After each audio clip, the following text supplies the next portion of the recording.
akan memuji dan menyembah Tuhan. Untuk itu, waktu selanjutnya saya serahkan kepada tim Praise and Worship. Selamat menikmati teman-teman semua. Shalom semuanya, shalom orang muda yang luar biasa. Terima kasih sudah bergabung bersama kami, tim Youth Gereja Kristen Kemadaud Waingapu. Dan hari ini kita akan bersama-sama mengikuti webinar ini. Dan kita siapkan hati kita untuk kita mau datang sama Tuhan, kita mau menyembah Tuhan. Dan hari ini kita mau angkat satu pujian yang berkata, bagai anak panah di tangan pahlawan. Dan untuk teman-teman mungkin yang sedang duduk, bisa berdiri supaya ketika kita mengangkat pujian ini kita lebih semangat lagi. Amin. Ya, puji Tuhan ya. Kalau yang tidak mau berdiri sudah tidak apa-apa, duduk saja supaya lebih semangat kita berdiri. Dan kita mau angkat satu pujian bagai anak panah di tangan pahlawan.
Luar biasa, kita mau siapkan hati kita dan kita mengajak semua teman-teman semua yang ada yang ikut dalam webinar saat sore hari ini. Kita mau siapkan hati kita mau undang datang di hati kita mengatakan bahwa Tuhan baik, Tuhan luar biasa kasih kita. Dan hari ini kita fokus, kita mau menyembah Tuhan, kita mau datang sama Dia.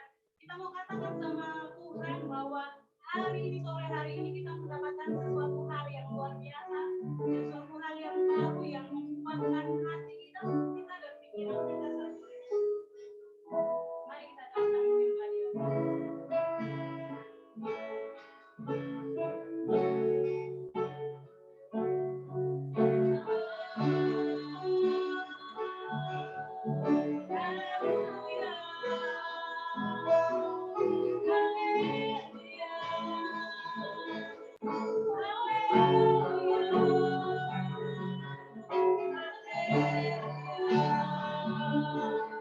Hallelujah.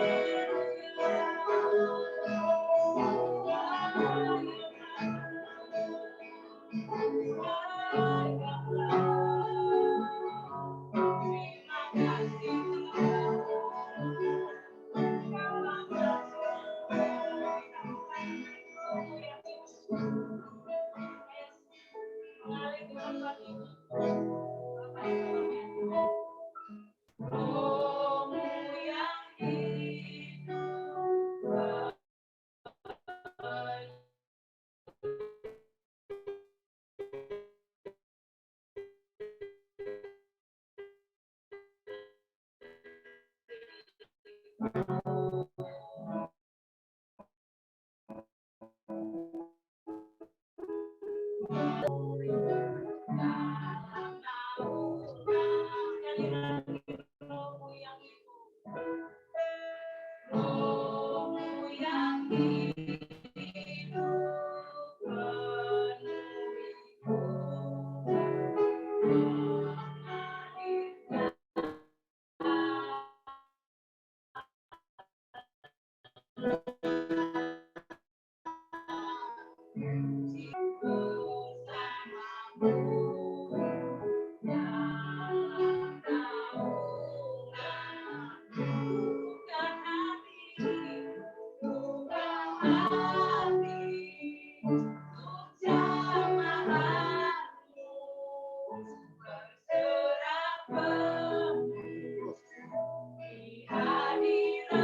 kasih Bapak, terima kasih Allah yang ajaib. Kami bersyukur Tuhan untuk sore hari ini. Terima kasih kepada Engkau Allah yang besar untuk kami. Terima kasih karena Kau menyediakan waktu yang terbaik buat kami. Dan sore hari ini Tuhan, kami sudah berkumpul dalam webinar. Dan Tuhan, sore hari ini kami berdoa. Mari Tuhan Allah mengurapi setiap kami, siapapun kami yang mengikuti webinar ini. Tuhan urapi dengan roh Tuhan. Tuhan saya berkati setiap kami. Biarlah kami boleh merasakan hadirat Tuhan yang luar biasa mengalir atas setiap kami. Tuhan tuntut kami dengan kuasa darah. Tuntut hati dan pikiran kami. Tuhan, biarlah hati dan pikiran kami boleh fokus kepada Engkau. Dan hari ini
yang berkenan atas hidup kami.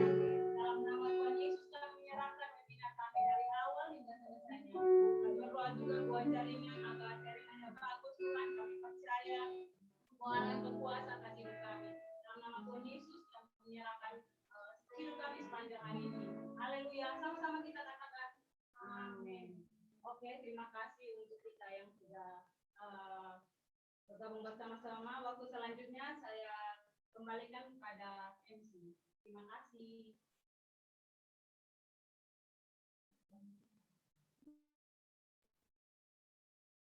Oke, terima kasih buat tim Praise and Worship. Saatnya kita akan menerima materi pada sore hari ini. Untuk itu, waktu selanjutnya saya serahkan kepada pastor untuk memberikan materi. Oke, shalom semuanya. Yang bisa dengar suara saya, angkat kedua tangannya. Oke, semua bisa dengar suara saya ya? Mantap. Nah, terima kasih teman-teman dari GKKD Waingapu. Terima kasih buat Bang Tumpal yang sudah mengundang saya, teman-teman dari Youth GKKD Waingapu. Terima kasih buat kehormatannya. Saya sangat senang bisa diundang. Saya berharap suatu hari nanti saya nggak cuma diundang lewat Zoom, tapi saya bisa datang ke Waingapu, datang ke sana, keliling Indonesia. Itu salah satu kerinduan terbesar saya, supaya saya bisa jalan-jalan, saya bisa melihat indahnya Indonesia beserta dengan indahnya orang-orang yang ada di dalamnya. Oke?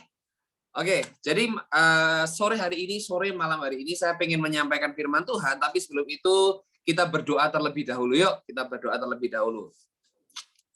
Tuhan, kami berdoa, kami mengucap syukur buat sore hari ini. Kalau hari ini Engkau kumpulkan kami di tempat ini, kami boleh bersekutu bersama-sama, kami boleh berkumpul di tempat ini, sekalipun melalui online, sekalipun hamba-Mu ini jauh dari anak-anak-Mu yang lainnya. Tetapi aku percaya firman-Mu itu tidak terbatas. Kuasa Roh-Mu itu tidak terbatas ya Tuhan. Aku percaya Tuhan, bahwa kuasa firman-Mu itu dapat menembusi hati kami. Sekalipun Tuhan, kami berbeda jarak, waktu kami berbeda, tapi kami tahu firman-Mu, kuasa-Mu itu tidak terbatas oleh ruang dan waktu. Kami percaya dimanapun firman-Mu, Injil-Mu diberitakan, Tuhan, ada kekuatan yang daripadamu untuk mengubah di setiap kami. Terima kasih Tuhan. Di dalam nama Tuhan Yesus, semua yang percaya sama-sama katakan, amin, amin, amin, amin.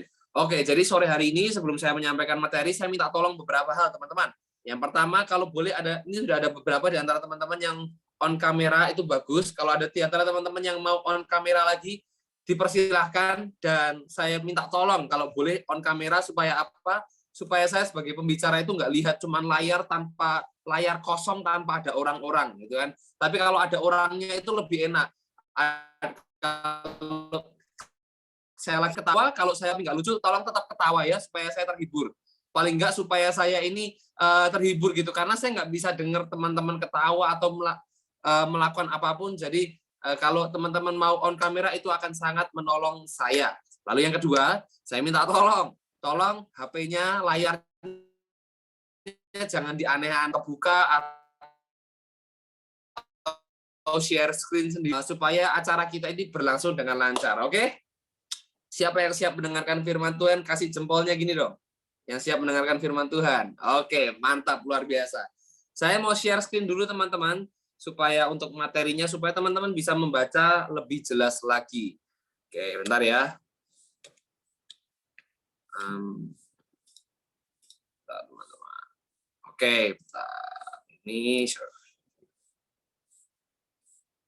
Oke, hari ini tema kita adalah Breakthrough Generation, atau generasi yang menerobos. Nah, itu adalah panggilan teman-teman semuanya, generasi yang menerobos. Jadi percaya bahwa teman-teman adalah generasi penerobos yang akan Tuhan pakai menerobos banyak hal untuk memberitakan Injil, untuk memuliakan nama Tuhan. Oke? Di sini saya percaya, saya melihat juga masih banyak anak-anak muda. Nah, biasanya anak-anak muda itu pertanyaannya sama, teman-teman semua. Pertanyaannya sama, apa? Pertanyaannya adalah, apa yang harus aku lakukan untuk Tuhan? Siapa yang tahu apa yang harus dia lakukan untuk Tuhan? Banyak anak muda itu bingung, aku harus jadi apa ya untuk memuliakan Tuhan? Aku harus jadi dokter kah? Jadi pilot kah? Jadi guru kah? Harus jadi orang kaya kah? Harus jadi apa, teman-teman? untuk memuliakan Tuhan, untuk meninggikan nama Tuhan. Untuk Tuhan ini aku harus kasih apa? Biasanya kita bingung, biasanya kita terjebak, biasanya kita buntu kalau udah ditanya ini, apa ya yang aku harus lakukan untuk Tuhan? Apa ya kerinduan Tuhan buat aku? Apa ya kehendak Tuhan buat aku? Tapi hari ini saya pengen kasih satu ayat buat kita semua. Supaya kita sadar kita ini dipanggil sebagai apa. Supaya kita sadar kita ini dipanggil Tuhan sebagai apa. Kita lihat ayatnya. Di Roma pasal yang pertama, ayat yang pertama. Roma pasal yang pertama, ayat yang pertama. Saya bacakan ayatnya buat setiap kita ya. Dari Paulus, hamba Kristus Yesus, yang dipanggil menjadi rasul dan apa? Dikuduskan untuk memberitakan Injil Allah. Wow. Ini tuh ayat favorit saya, teman-teman. Ini ayat favorit saya. Saya sangat suka ayat ini. Kenapa?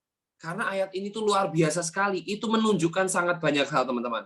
Di sini ada beberapa kata-kata yang saya tebelin ya, teman-teman ya. Kelihatan ya? Ada kata apa aja? Hamba. Lalu ada kata apa lagi? Dikuduskan. Dan ada kata apa? Memberitakan Injil Allah. Nah, hari ini kita akan belajar satu persatu. Kita akan belajar satu persatu apa sih yang dimaksudkan oleh ayat ini. Kita lihat satu persatu ya. Kata yang pertama adalah kata hamba. Nah, zaman dulu tulisannya bukan hamba. Orang Yahudi, orang Yunani itu nggak bisa nulis hamba. Mereka kalau nulis hamba itu pakai kata doulos atau dalam bahasa Yunani. Ini bahasa Yunani, teman-teman. Nah, bahasa Yunaninya hamba itu namanya doulos. Nah, doulos ini sebenarnya bukan cuma hamba, teman-teman. Kadang-kadang itu kan kayak gini. Kita kalau punya seorang hamba atau pegawai itu kan ya orang yang kita gaji, betul ya? Kita gaji, kita misalnya bos, kita misalnya pemimpin dari sebuah perusahaan atau usaha tertentu, kita punya pegawai. Nah, itu kan hamba biasa. Tapi hamba pada zaman dulu itu konsepnya berbeda, teman-teman. Jadi seperti ini. Misalnya, di sini saya lihat di layar ada yang namanya Umbu Untung. Halo, Bang Umbu. Lambaikan tangannya. Bang Umbu Untung. Oke. Nah, misalnya nih ya, ini misalnya, semisal, Bang Umbu ini punya hutang sama saya. Bang Umbu ini punya hutang sama saya. Mari kita katakan hutangnya sekitar mungkin ya 50 juta. Wah, banyak tuh 50 juta. Nah, karena dia punya hutang, dia tidak mampu membayarnya, satu-satunya cara supaya dia mampu atau boleh membayar hutangnya adalah dengan jadi hambanya saya. Dengan jadi pegawainya saya untuk membayar hutangnya. Nah, di zaman dahulu, kalau orang punya hutang dengan jumlah yang besar, dia itu harus menjadi hamba selama berapa tahun? Coba tebak-tebak. Coba tebak, teman-teman. Selama 50 tahun. Selama 50 tahun, dia itu harus jadi seorang hamba dari orang yang dia hutangi. Dia berhutang sama, misalnya Bang Umbu hutang sama saya 50 juta. Bang Umbu harus jadi hambanya saya selama 50 tahun. Itu waktu yang luar biasa lama ya, teman-teman ya. Tapi itu masih bukan doulos. Nah, setelah 50 tahun, si Bang Umbu ini berhutang sama saya, lalu bekerja sama saya, Bang Umbu ini jadi orang yang bebas. Jadi orang yang merdeka. Kenapa? Karena peraturannya adalah 50 tahun. Nah, setelah 50 tahun, Bang Umbu itu punya pilihan. Bang Umbu, apakah Bang Umbu mau terus menjadi hambanya saya atau menjadi orang yang bebas? Melakukan apapun bebas, tidak lagi menjadi pegawai, lagi menjadi hambanya saya. Nah, banyak orang mikir, ya jelaslah, kalau habis aku 50 tahun, menjadi hambanya seseorang, aku mau pergi, aku nggak mau kembali ke rumah itu, betul nggak? Ngapain aku udah menghamba 50 tahun, kembali ke rumah itu? Namanya hamba atau doulos, itu artinya apa? Itu adalah orang yang setelah 50 tahun menghamba, loh teman-teman, dia berkata, aku mau menghamba kepada Tuanku yang itu lagi. Kenapa? Karena selama 50 tahun pengabdiannya, karena setelah 50 tahun pengabdiannya, dia itu merasa, wah, Tuanku ini Tuhan yang baik banget. Tuanku ini Tuhan yang luar biasa banget. selama aku menghamba sama dia, dia itu selalu memberi aku makan, dia itu selalu memberi aku minum, dia itu menganggap aku sebagai keluarganya, dia itu mengasihi aku. Dan itulah yang namanya dulu.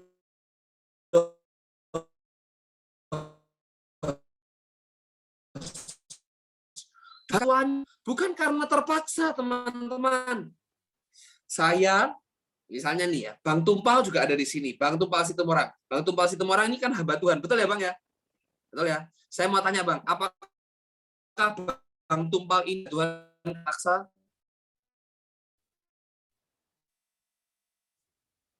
Terpaksa nggak, Bang? Gini aja. Enggak ya, Bang ya?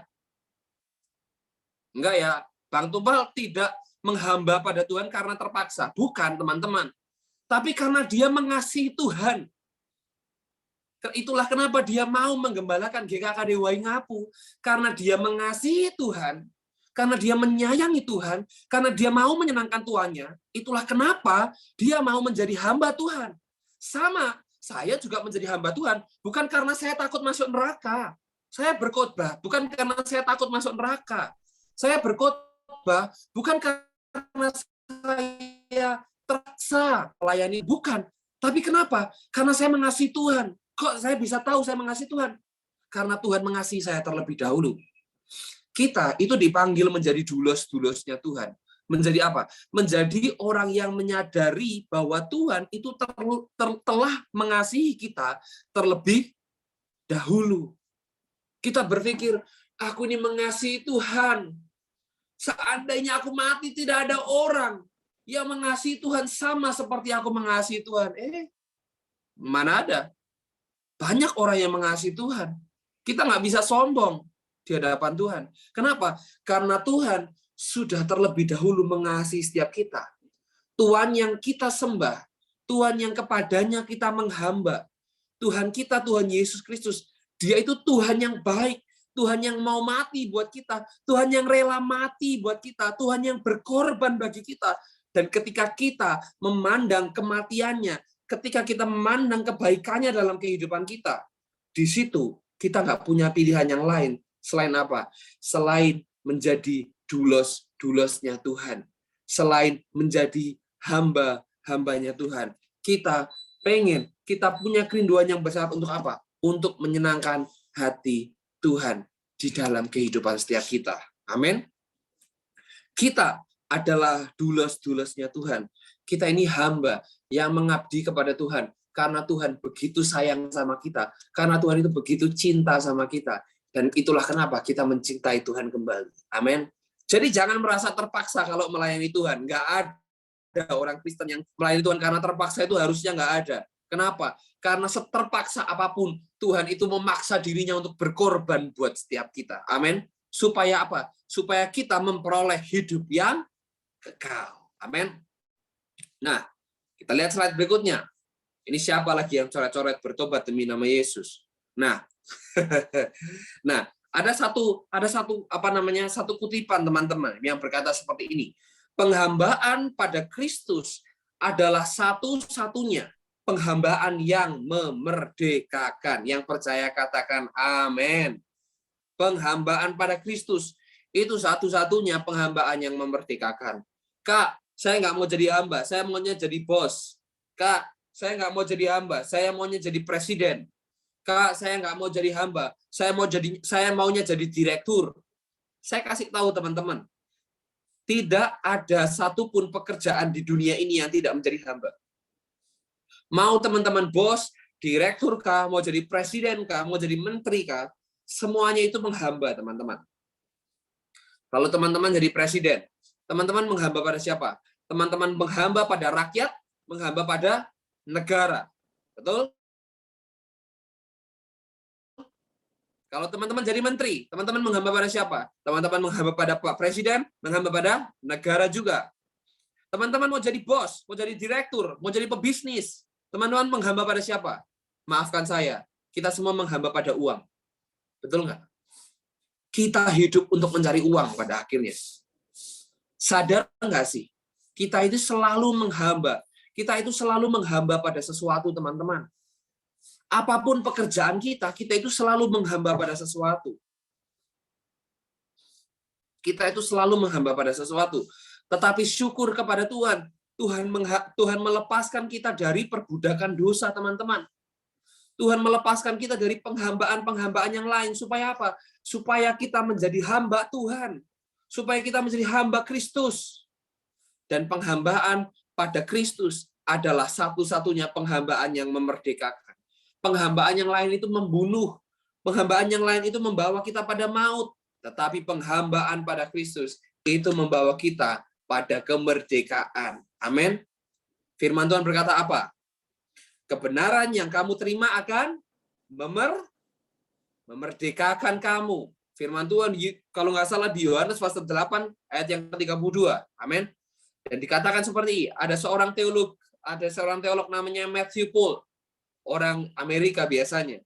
Hamba Kristus adalah jabatan yang lebih tinggi dari semua jabatan yang ada di muka bumi. Amin. Siapa yang bersyukur jadi hamba Tuhan? Boleh angkat tangan. Yang bersyukur jadi hamba Tuhan, kita semua harus bahagia. Kita semua harus bangga kalau kita ini hamba Kristus. Kenapa? Karena itu lebih tinggi daripada yang lainnya. Yang lainnya menghamba pada manusia, yang lainnya menghamba pada uang, tetapi kita menghamba pada Tuhan yang empunya langit dan bumi. Amin.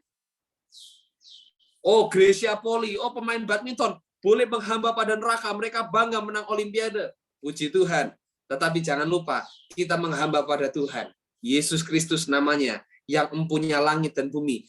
Kita ini harus bangga menjadi hamba Tuhan. Kita ini harus bahagia. Kita ini harus antusias. Kita ini harus sukacita. Kenapa? Karena Tuhan kita itu baik.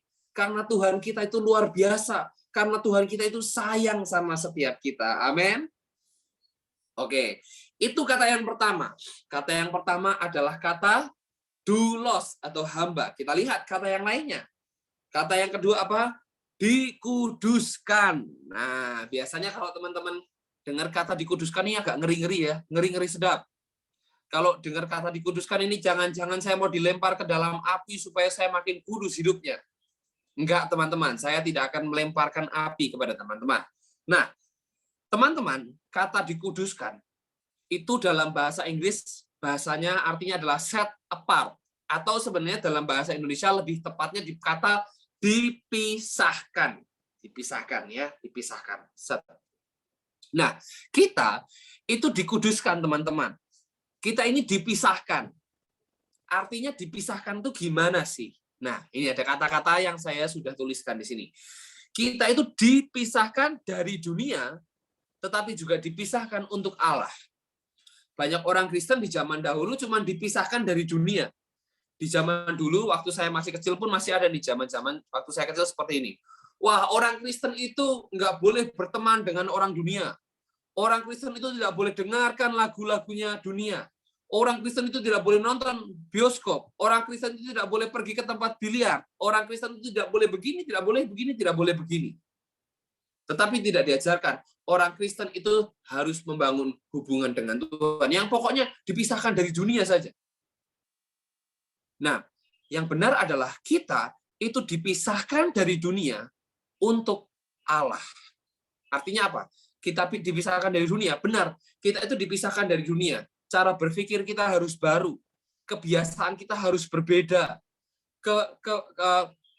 Kebiasaan kita harus berbeda. Kebiasaan kita harus menunjukkan siapa Tuhan di dalam hidup kita.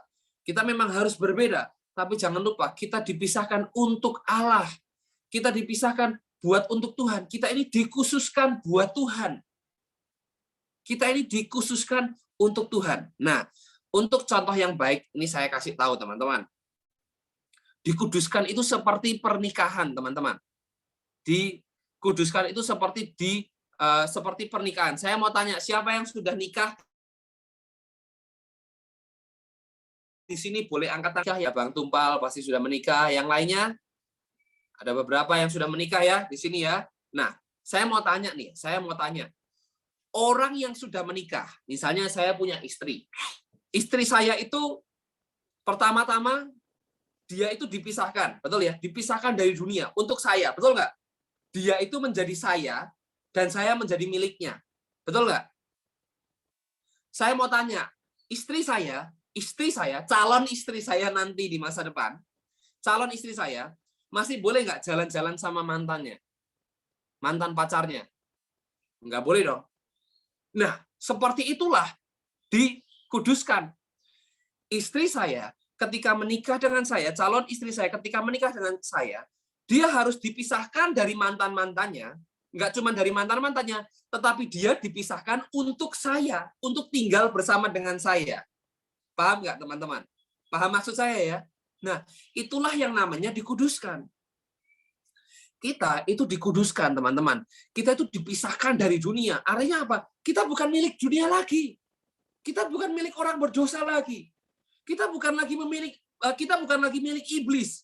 Kita bukan lagi milik kuasa kegelapan. Kita bukan lagi milik kuasa jahat. Tetapi kita ini milik-miliknya Allah. Amin. Kita ini punyanya Tuhan. Katakan, taruh tangan kanan di depan dada saudara, terus katakan, saya adalah milik Tuhan. Katakan, saya adalah milik Tuhan. Wow, luar biasa ya. Jadi kita ini, pertama kita dipanggil menjadi doulos-nya Tuhan, yang menyadari betapa besar kasih-Nya Tuhan dalam hidup kita.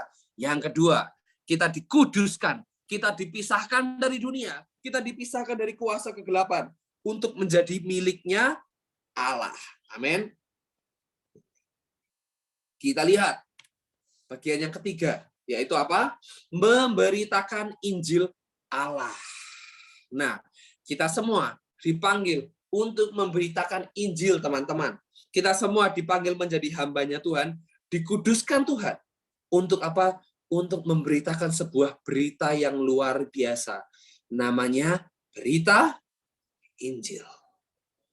Kalau teman-teman tanya, Tuhan tuh panggil saya sebagai apa ya? Saya kasih tahu, teman-teman. Sederhana jawabannya. Kita semua dipanggil untuk memberitakan Injil. Tidak peduli dalam pekerjaan apapun, teman-teman.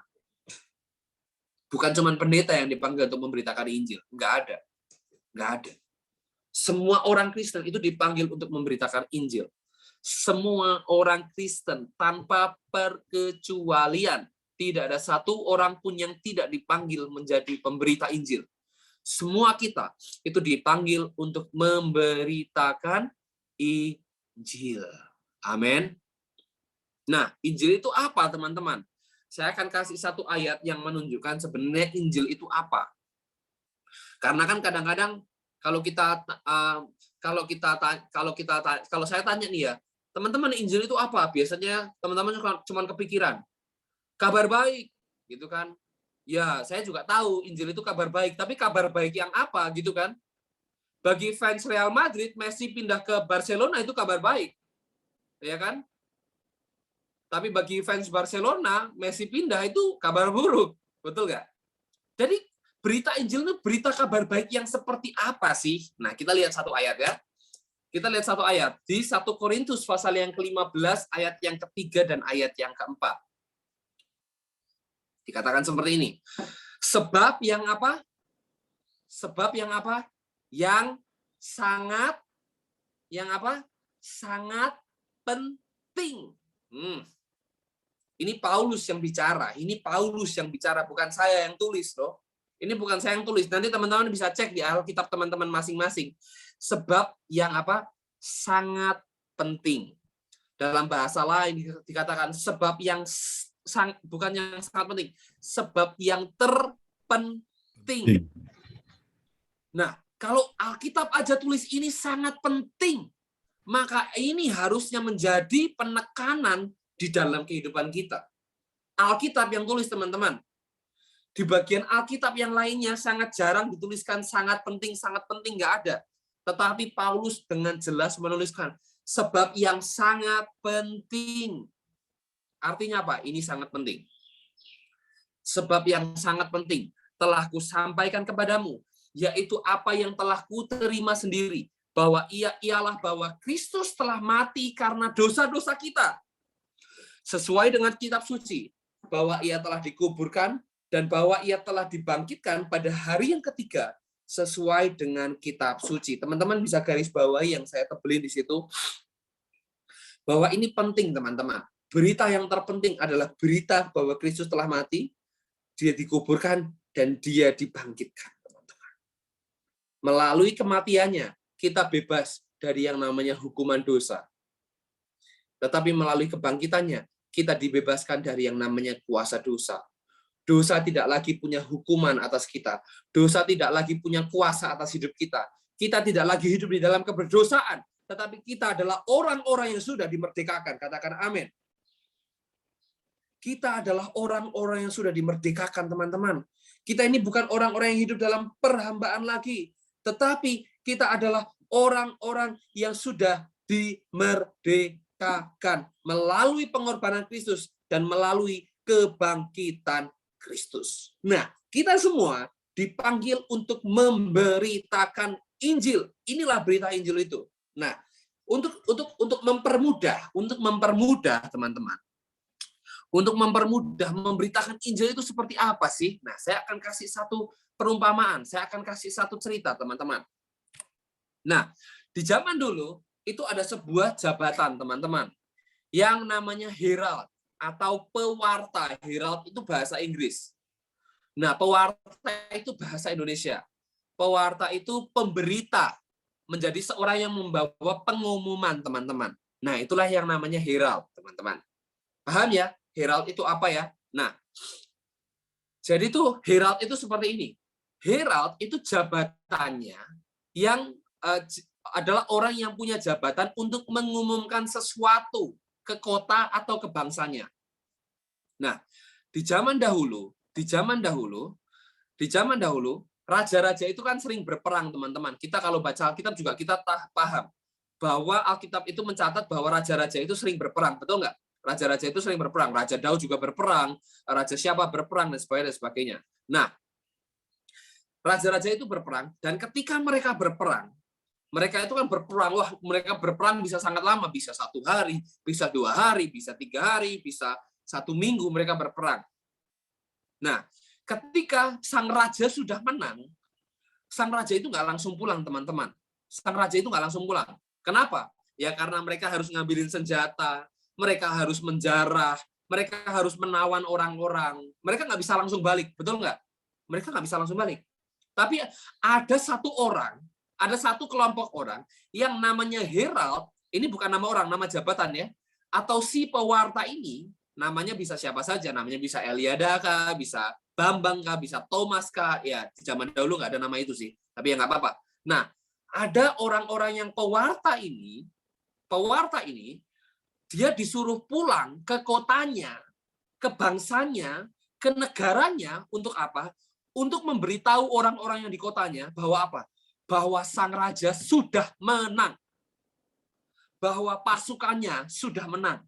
Bahwa sang raja sudah menang. Itulah yang namanya herald.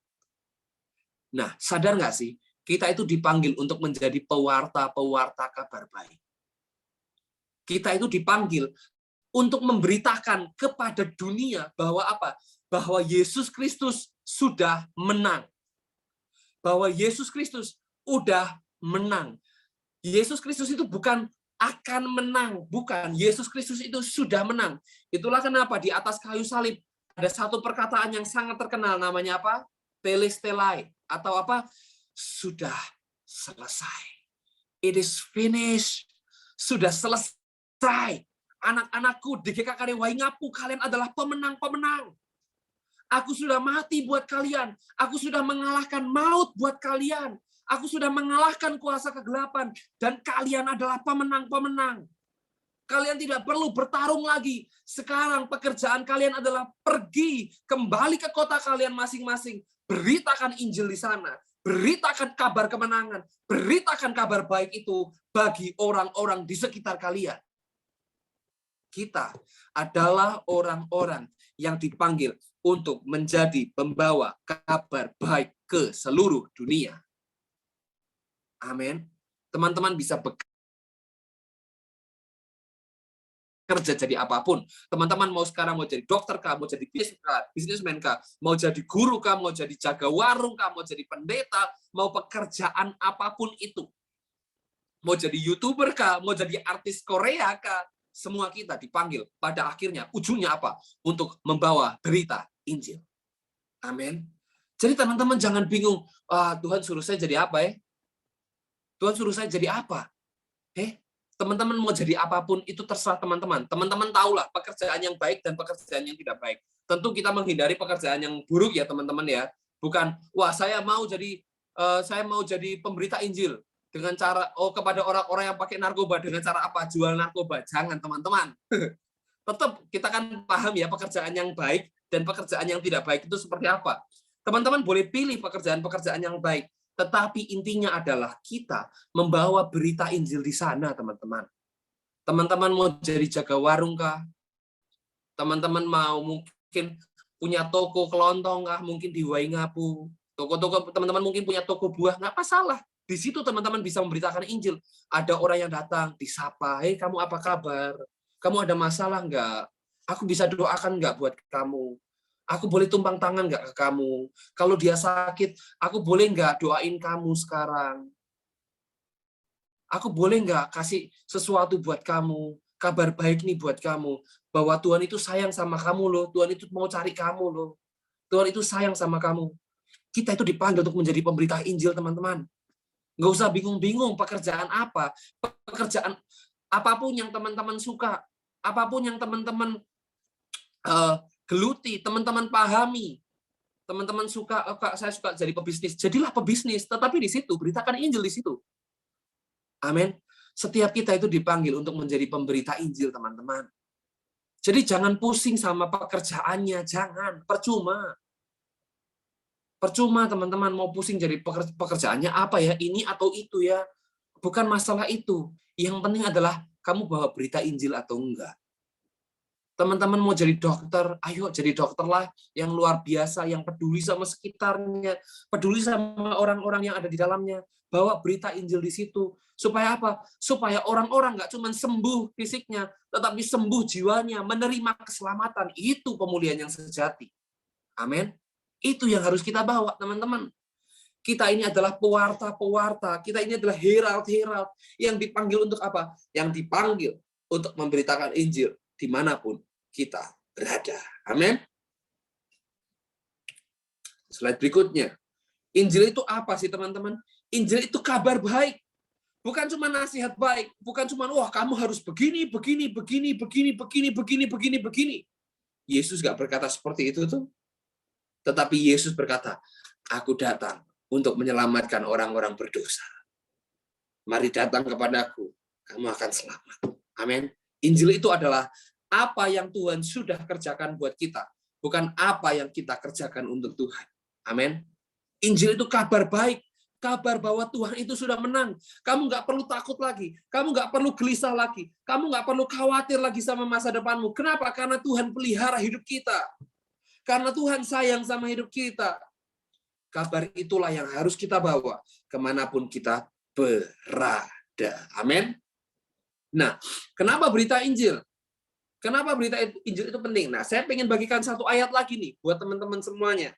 Di Roma pasal yang pertama, ayat yang ke-16. Dikatakan seperti ini. Sebab aku mempunyai apa? Mempunyai apa teman-teman semuanya? Baca. Keyakinan yang kokoh. Keyakinan yang kokoh dalam apa? Dalam Injil. Karena Injil adalah apa? Kekuatan Allah. Dan setiap orang percaya. Pertama-tama orang Yahudi, tetapi juga orang Yunani. Kita mempunyai keyakinan yang kokoh pada apa? Pada berita Injil. Teman-teman mungkin takut, aduh aku bisa nggak ya melakukan kehendak Tuhan? Kita harus yakin sama satu hal, teman-teman. Kalau kita membawa berita Injil kemanapun kita pergi, saya percaya kita selalu ada dalam rencana Tuhan. Orang yang hidup dalam rencana Tuhan itu bukan semata-mata orang yang kaya raya, teman-teman. Bukan. Saya kasih tahu. Kadang-kadang banyak orang berkata, wah kalau kamu ikut Tuhan kita dengan benar, kalau kamu ikut Tuhan Yesus dengan benar, kamu akan kaya raya. Enggak, teman-teman. Tetapi saya percaya orang yang hidup dalam rencana Tuhan adalah orang yang memberitakan Injil sampai nafas terakhirnya. Sampai detik terakhir hidupnya, dia mengabdikan hidupnya buat Tuhan, bukan untuk uang. Bukan untuk kekayaan. Tetapi untuk Tuhan, untuk memberitakan Injil dimanapun dia berada. Jadi teman-teman boleh sekaya apapun itu, teman-teman boleh jadi orang paling kaya, seguai ngapu, terserah. Terserah teman-teman. Tapi jangan lupa satu hal. Jangan lupa untuk membawa berita Injil. Amin. Karena itu berita yang harus kita bawa, teman-teman. Berita Injil yang harus kita bawa. Yaitu kenapa? Karena Injil adalah kekuatan Allah. Kekuatannya bukan pada kita, tetapi kekuatannya ada dalam beritanya, yaitu berita Injil. Jadi, bawalah berita Injil kemanapun teman-teman pergi. Amin. Bawalah berita Injil ke kosan teman-teman, ke kontrakan teman-teman, ke sekolah teman-teman, ke teman bisnis, ke tempat nongkrong, ke teman ngopi. Bawalah berita Injil ke sana. Kenapa? Karena di luar sana orang-orang membutuhkan berita Injil. Amin. Nah, slide berikutnya. Katakan seperti ini. Ini saya sudah mau selesai nih, teman-teman. Bentar, kok nggak gerak? Oke. Injil yang kita dengar adalah Injil yang harus kita bagikan. Jadi teman-teman sudah sadar bahwa kita adalah orang-orang yang menang karena Kristus sudah menang. Dan berita yang kita dengar tersebut adalah berita yang harus keluar dari mulut kita.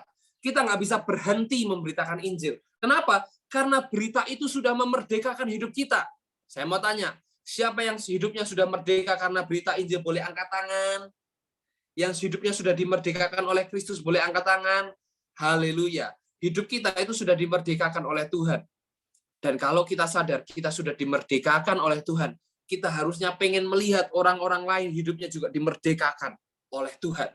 Maka dari itu, bagikanlah berita Injil dimanapun teman-teman berada. Karena kita dipanggil untuk memberitakan Injil. Amin. Kata-kata terakhir saya, kita adalah orang-orang yang diselamatkan untuk diutus. Teman-teman pernah sadar nggak sih? Kenapa aku diselamatkan? Apakah aku diselamatkan semata-mata supaya aku masuk surga? Apakah aku diselamatkan semata-mata supaya aku tinggal di surga selamanya? Oh ya, satu hal teman-teman. Kita itu nanti mati masuk surga pasti. Amin. Siapa yang percaya mati masuk surga? Teman-teman semua percaya kita semua mati masuk surga, betul? Tapi surga bukan tujuan kita.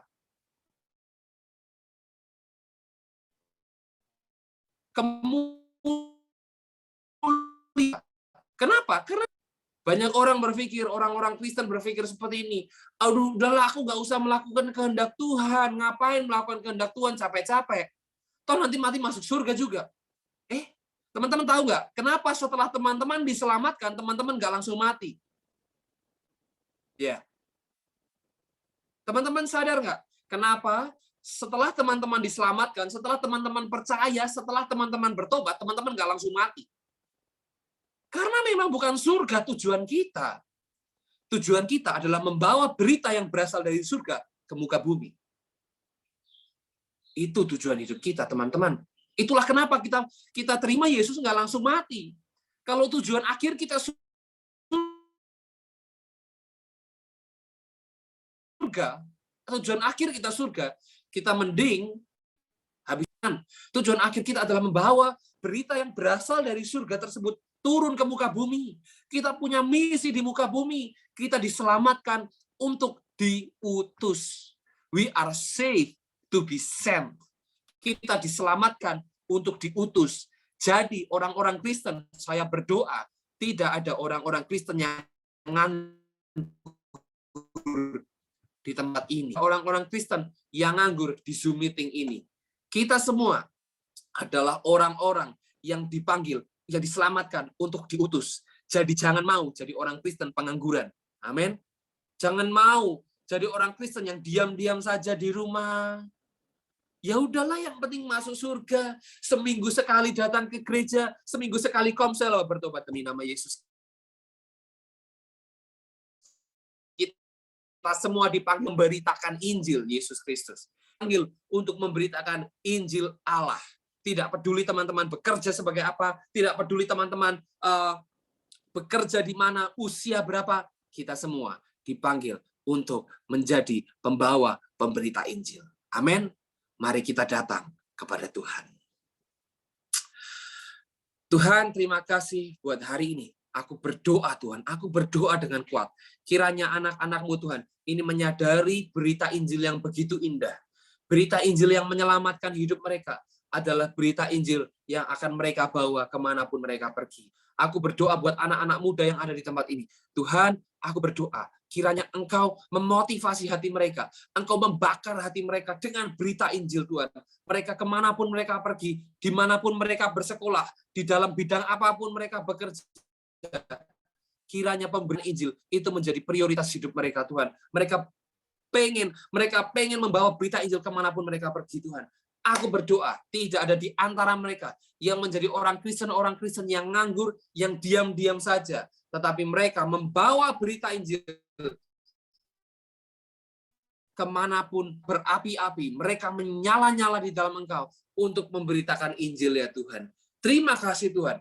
Di dalam nama Tuhan Yesus, semua yang percaya sama-sama katakan, amin. Tuhan Yesus memberkati teman-teman semuanya.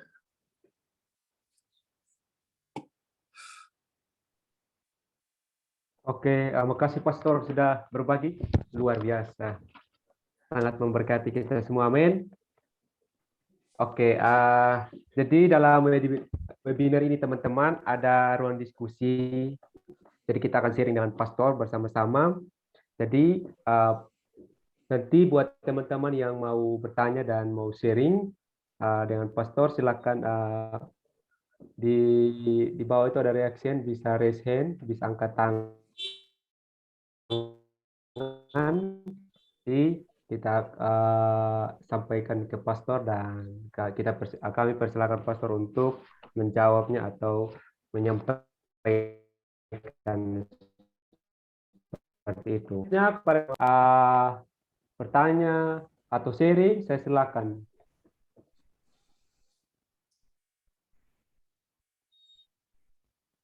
Bisa host bantu untuk melihat teman-teman yang mengangkat tangan.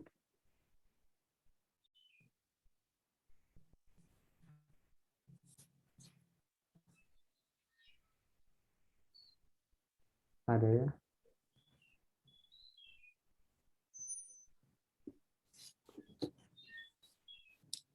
Oke.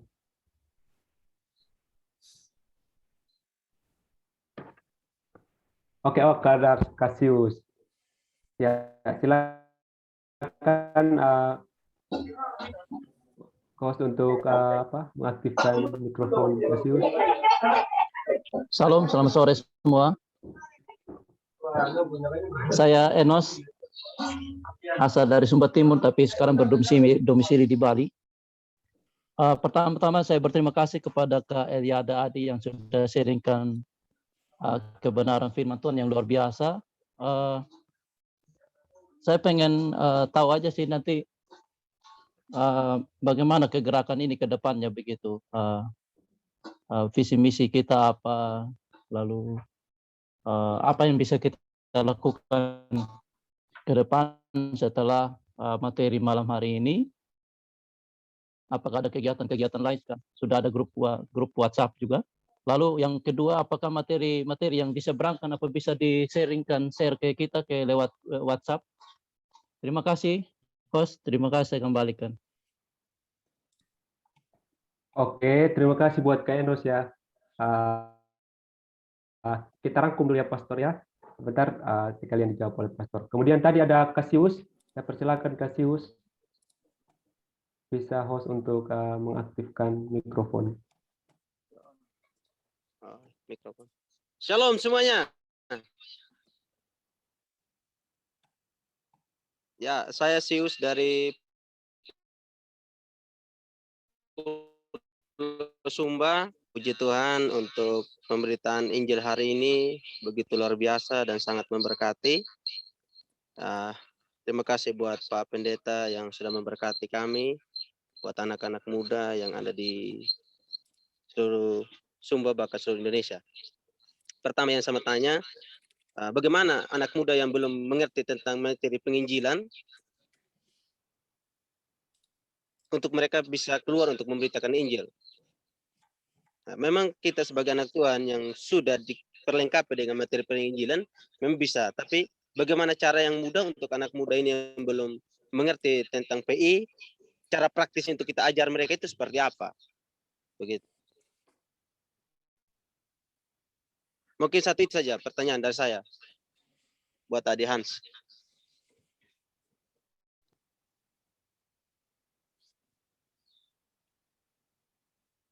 Mantap.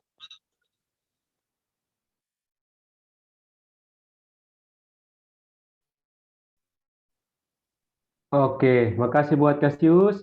Saya persilakan lagi satu orang dan sebentar saya akan serahkan ke Pastor untuk share. Masih adakah teman-teman? Oke, kalau belum ada, mungkin sebentar ya setelah ini. Oke, Pastor, ada dua pertanyaan tadi dari Bang Enos sama Bang Sius. Dari Bang Enos mengatakan tentang visi misi setelah grup ini dibentuk, apa yang akan dilakukan ke depan. Kemudian dari Cassius, bagaimana dengan anak Tuhan yang belum mengerti tentang pengabaran Injil itu.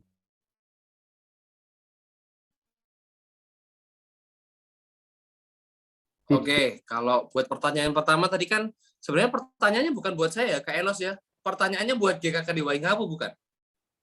Harusnya, ya kan? Jadi pertanyaannya bukan buat saya toh, karena kan yang melanjutkan ke gerakan teman-teman semua. Betul? Oke ya.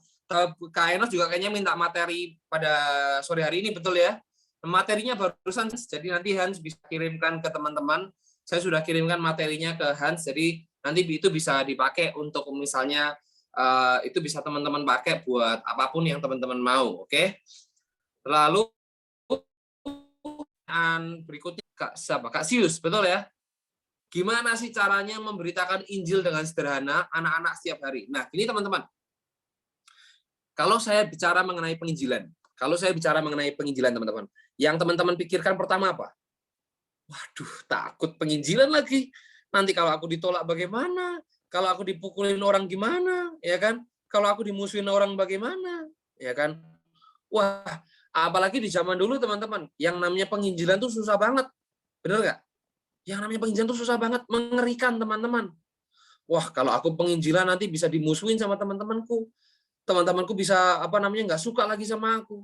Tapi gimana sih penginjilan? Nah, ada satu hal yang baru teman-teman hari-hari ini yang saya pelajari adalah penginjilan itu bukan sebuah proyek lagi, teman-teman. Penginjilan itu bukan sebuah proyek. Kalau dulu, wah kita harus punya program penginjilan. Betul nggak? Program penginjilan.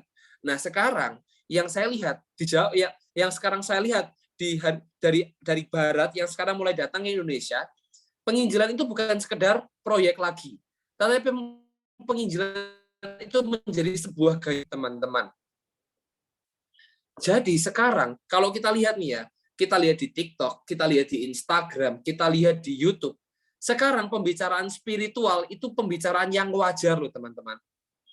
Kalau teman-teman lihat di TikTok, teman-teman lihat di YouTube, teman-teman lihat di Instagram, banyak orang itu menunjukkan keberaniannya untuk menunjukkan sisi spiritualitasnya, betul nggak?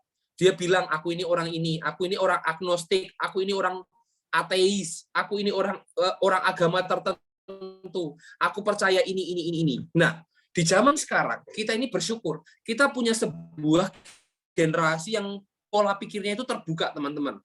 Nggak kayak dulu. Wah, kalau zaman dulu orang dengan agama tertentu maunya ngobrol dengan orang agama tertentu, nggak terbuka, nggak mau ngomongin soal agama, betul nggak? Takut menyinggung satu sama lain. Tapi sekarang kita itu hidup di zaman di mana orang itu ngomongin agama biasa aja. Nah, disitulah kesempatan kita untuk memberitakan Injil. Nah, dulu saya punya satu pengalaman, teman-teman. Saya lihat tuh, saya kan dulu saya kuliah di Malaysia, saya punya teman orang Jambi, teman-teman. Saya punya teman orang Jambi, terus saya lihat, setelah saya lihat dia punya story itu, isinya itu dia tuh pergi ibadah terus. Nah, dia itu beribadah ke tempat ibadah yang agamanya depannya B, ya. Jadi teman-teman bisa cek sendiri agama apa yang depannya B. Nah, saya lihat beberapa saat ini orang kok posting terus, menunjukkan sisi agamanya.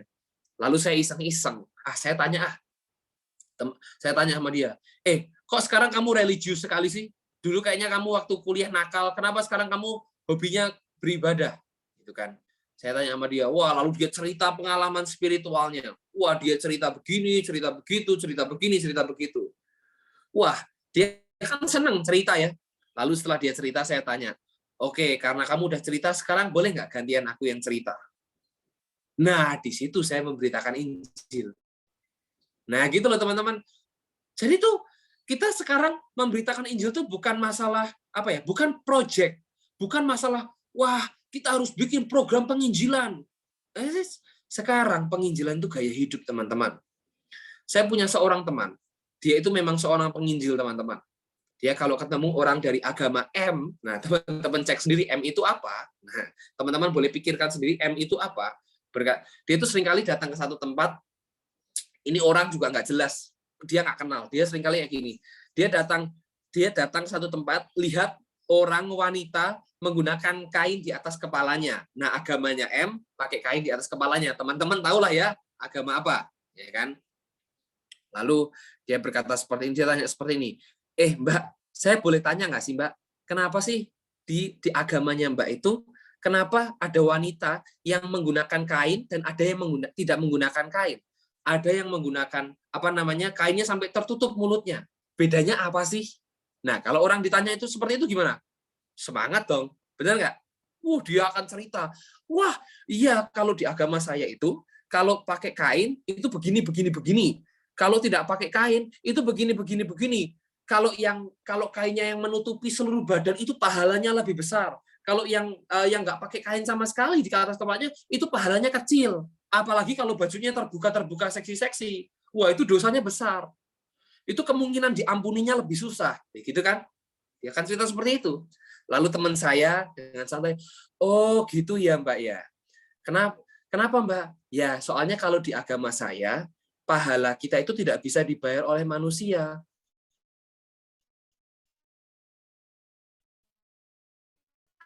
Hanya mampu dibayar oleh semua hutang dosa saya, supaya saya bisa masuk ke surga. Di situ dia memberitakan Injil, teman-teman. Melalui percakapan, melalui ngobrol-ngobrol. Nanti deh teman-teman coba tanya sama teman-teman kalian ya yang mungkin belum bertobat atau mungkin sudah bertobat, tanya sama mereka. Hari-hari ini kamu lagi ngalami apa? Kamu butuh didoakan apa? Sini aku doain. Kamu mau cerita sesuatu nggak? Aku nggak akan cerita ke orang lain deh. Aku akan jaga rahasiamu dengan baik. Wah Kak, aku tuh lagi ngalami aku tuh ngalami orang tua aku tuh punya hutang banyak. Aku nggak tahu harus gimana membayar hutangnya gitu kan. Terus kita bisa berdoa, udahlah kalau gitu aku doain supaya hutangnya orang tuamu lunas. Tapi kamu sadar nggak sih ada satu hutang yang dilunasi oleh Tuhan, namanya hutang dosa. Wes, sampai kepada penginjilan tinggal ngomong bla bla bla bla bla. Jadi penginjilan itu teman-teman, sekarang gaya hidup sehari-hari. Bukan lagi program teman-teman. Tapi juga jangan, tiap saat ngomongin Injil lah, nanti lama-lama nggak punya teman juga. Jadi manusia biasa aja gitu loh. Tiap kali ada kesempatan, masukin berita Injil. Sisipin berita Injil, masukin dikit-dikit, tes, main santik. Jangan kayak, dikit-dikit Injil. Nanti teman-teman nggak punya teman, ya kan? Nanti teman-teman dimusuhin satu wai ngapu, ditandain teman-teman, ya kan? Kalau teman-teman dikit-dikit Injil, jangan juga. Santai aja jadi orang. Jadi orang Kristen itu harus berbeda, tapi nggak aneh. Nah, itu. Jadi orang Kristen itu harus berbeda, tapi bukan aneh. Oke? Jadilah orang Kristen yang membawa berita Injil. Tuhan Yesus memberkati. Oke, sangat luar biasa ya. Jadi kita menjadi orang Kristen yang berbeda, tapi tidak aneh. Amin. Ya.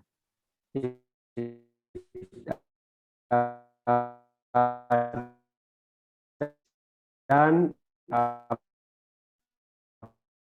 penginjilan itu bisa menjadi grup ini kami namakan Breakthrough Generation. Jadi kita adalah generasi-generasi penerobos. Nah, harapan kami setelah webinar ini kita tidak keluar, namun di dalamnya kita bisa share dan waktu berikutnya kita bisa bertemu lagi dengan kegiatan yang berbeda. Mungkin dalam perlengkapan bagaimana menginjili atau sebagainya. Nanti kita akan rencanakan begitu Kak Enos. Jadi kita sama-sama share juga ya, teman-teman share ke kami share ke teman-teman. Nah, kalau ada webinar seperti ini juga kita lebih mudah untuk mengkoordinasi ya teman-teman yang sudah bergabung. Jadi gitu Kak Enos.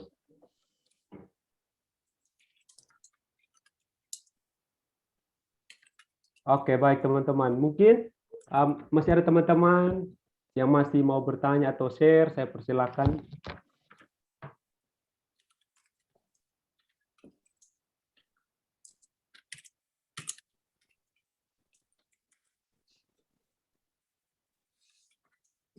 Silakan, bisa ke kolom chat atau bisa ke reaction, bisa raise hand, angkat tangannya bisa.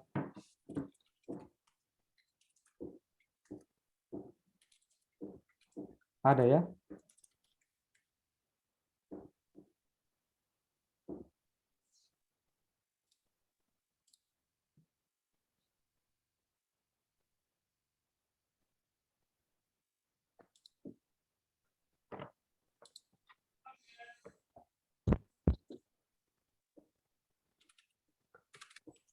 Ada teman-teman?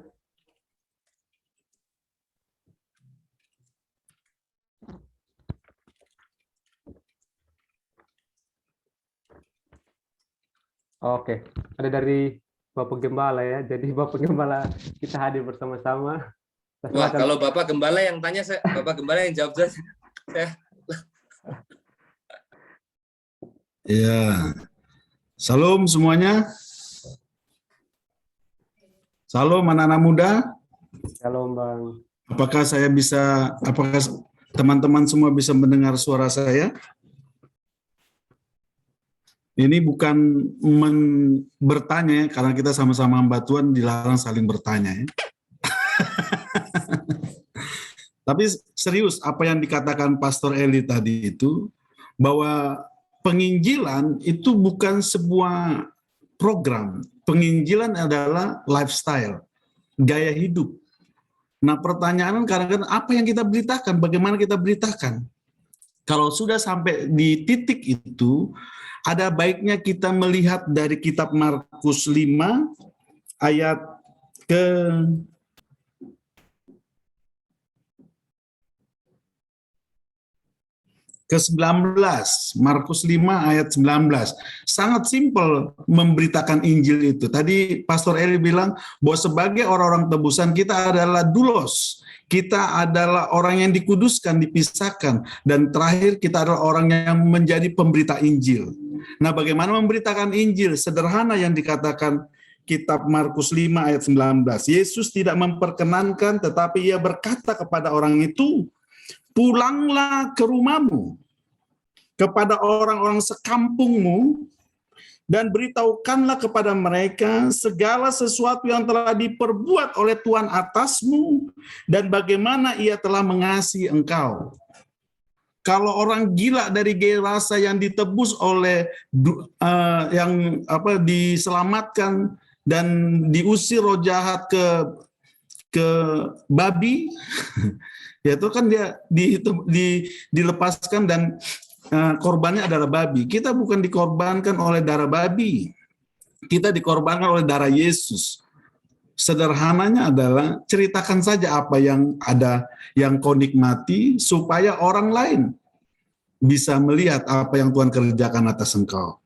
Jadi sekali lagi, anak-anak muda, saya hanya mengimbau kepada engkau semuanya, jangan lagi takut untuk memberitakan Injil. Sebagai generasi penerobos, maju.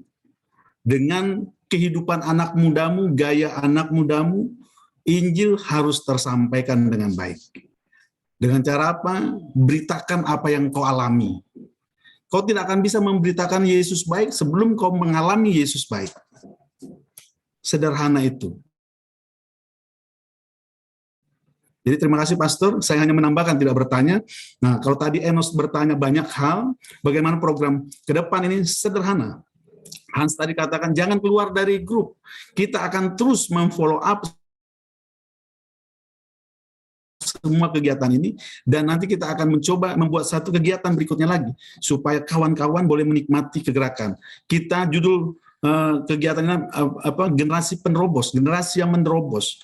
Sumba butuh anak-anak muda yang kuat. Sumba butuh anak-anak muda yang militan radikal. Sumba butuh pemuda-pemuda yang berani memberikan hidupnya melalui kesaksiannya. Jadi sekali lagi, saya percaya teman-teman pasti akan diberkati, dan saya diberkati dengan apa yang dikatakan, disampaikan oleh Pastor Elia tadi, ya sekaligus meneguhkan bahwa Injil itu, kita itu posisinya sebagai apa?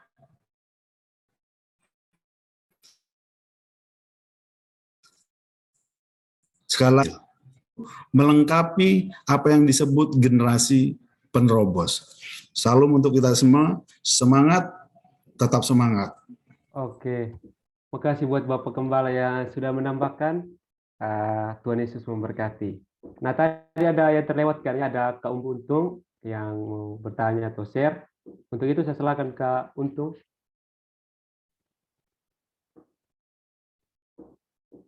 Halo Kak Untung.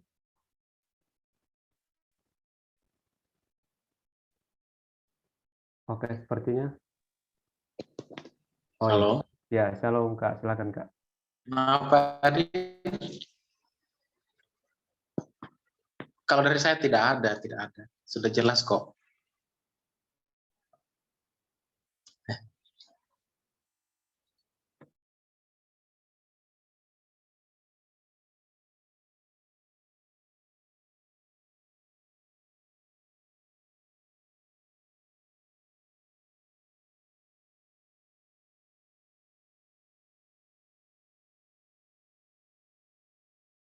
Oke, teman-teman. Sedikit dari saya, Pastor.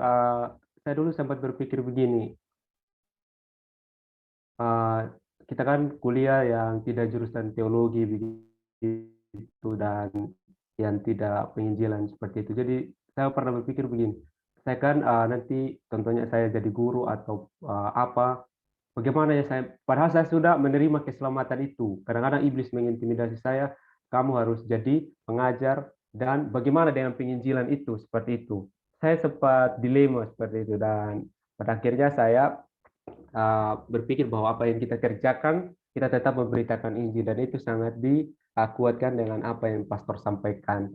Mungkin beberapa hal tentang itu, mungkin ada clue dari Pastor untuk, mungkin ada teman-teman dari kita nanti yang mengalami hal yang sama seperti saya rasakan dan dapat saya sampaikan.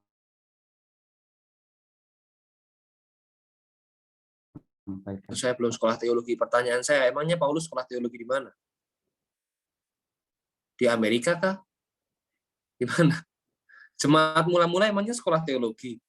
Enggak. Mereka enggak sekolah teologi. Tapi dikatakan nih, di Kisah Para Rasul, tadi saya langsung buka. Kisah Para Rasul pasal yang kedua ayat yang 42.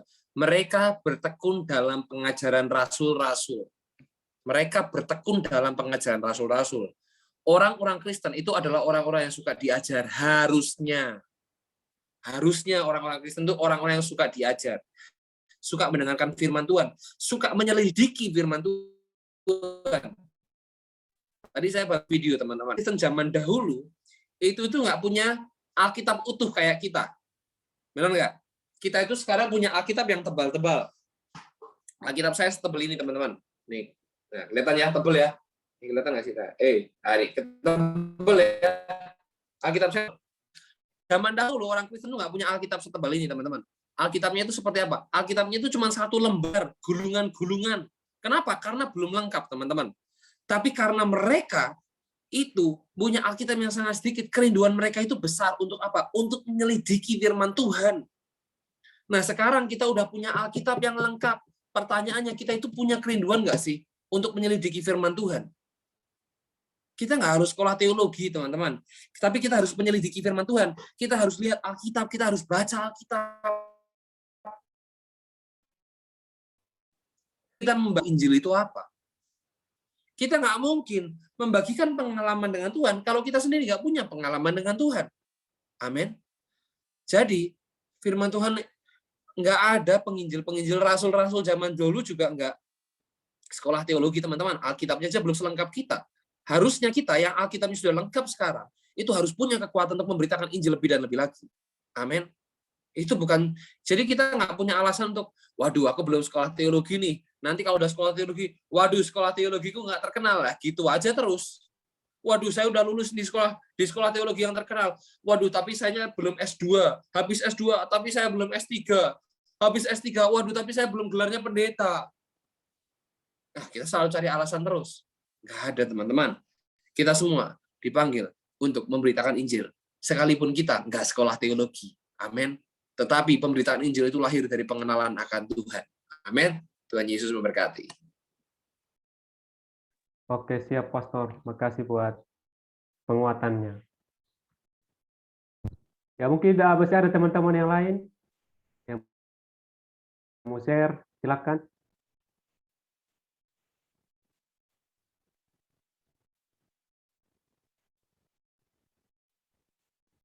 Ya.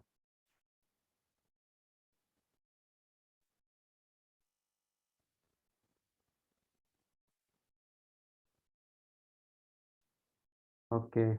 Kak Enos sudah live duluan.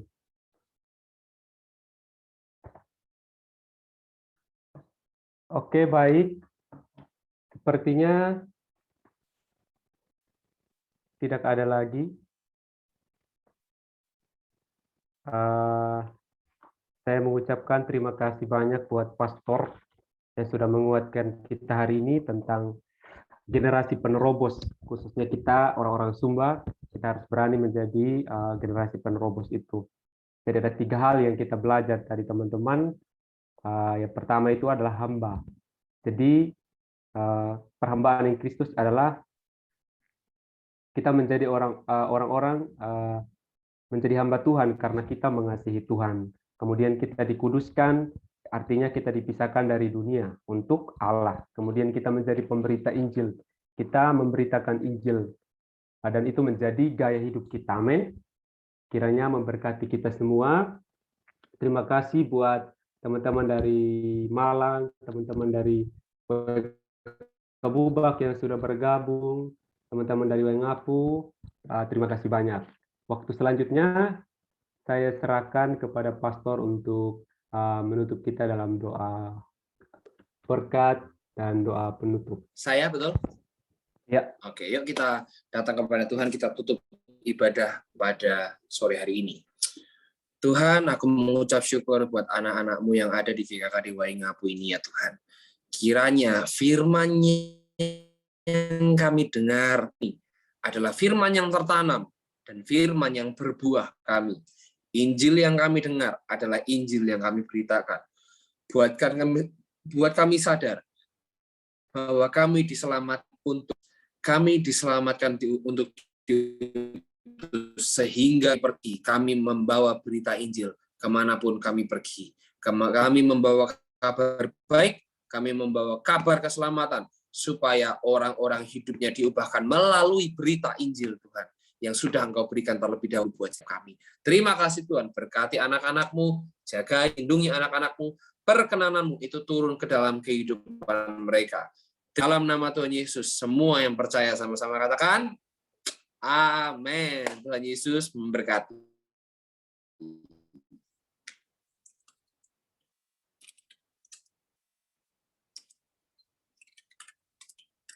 Oke, baik teman. Yang terakhir kita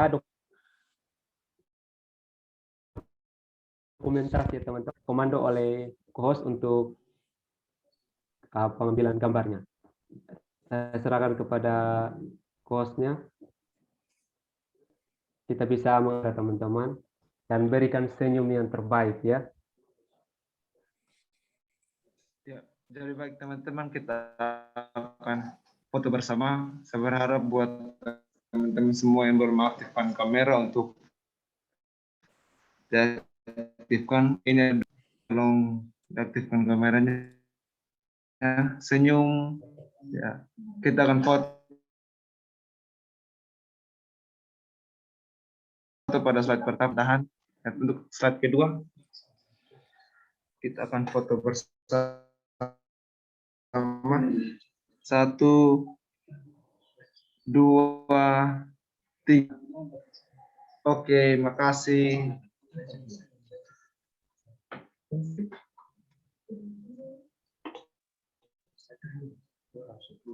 Ya.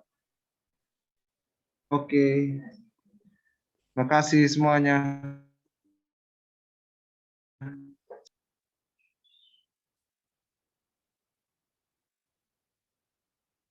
Oke, terima kasih buat Pastor, terima kasih buat Bapak Gembala, terima kasih buat teman-teman dari Malang, dari WK Bubak, dari semua Barat Daya, bahkan yang dari Jakarta ya, ada yang lagi kuliah SPT di Jakarta, terima kasih. Harapannya jangan keluar dulu di grup ya, kita akan share kebenaran firman Tuhan ya, jadi kita sama-sama berkoordinasi untuk memberkati orang lain. Terima kasih Pastor, Tuhan Yesus memberkati.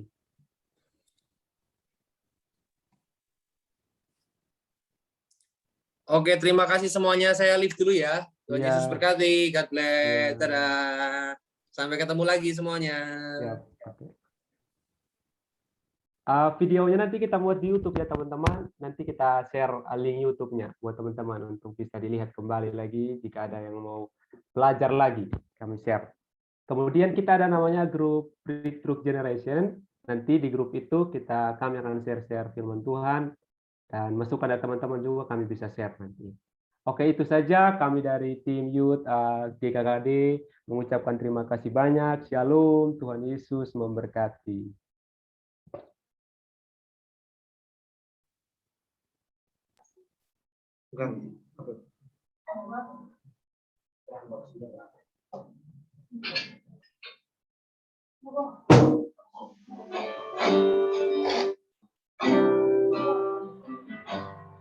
Lupa.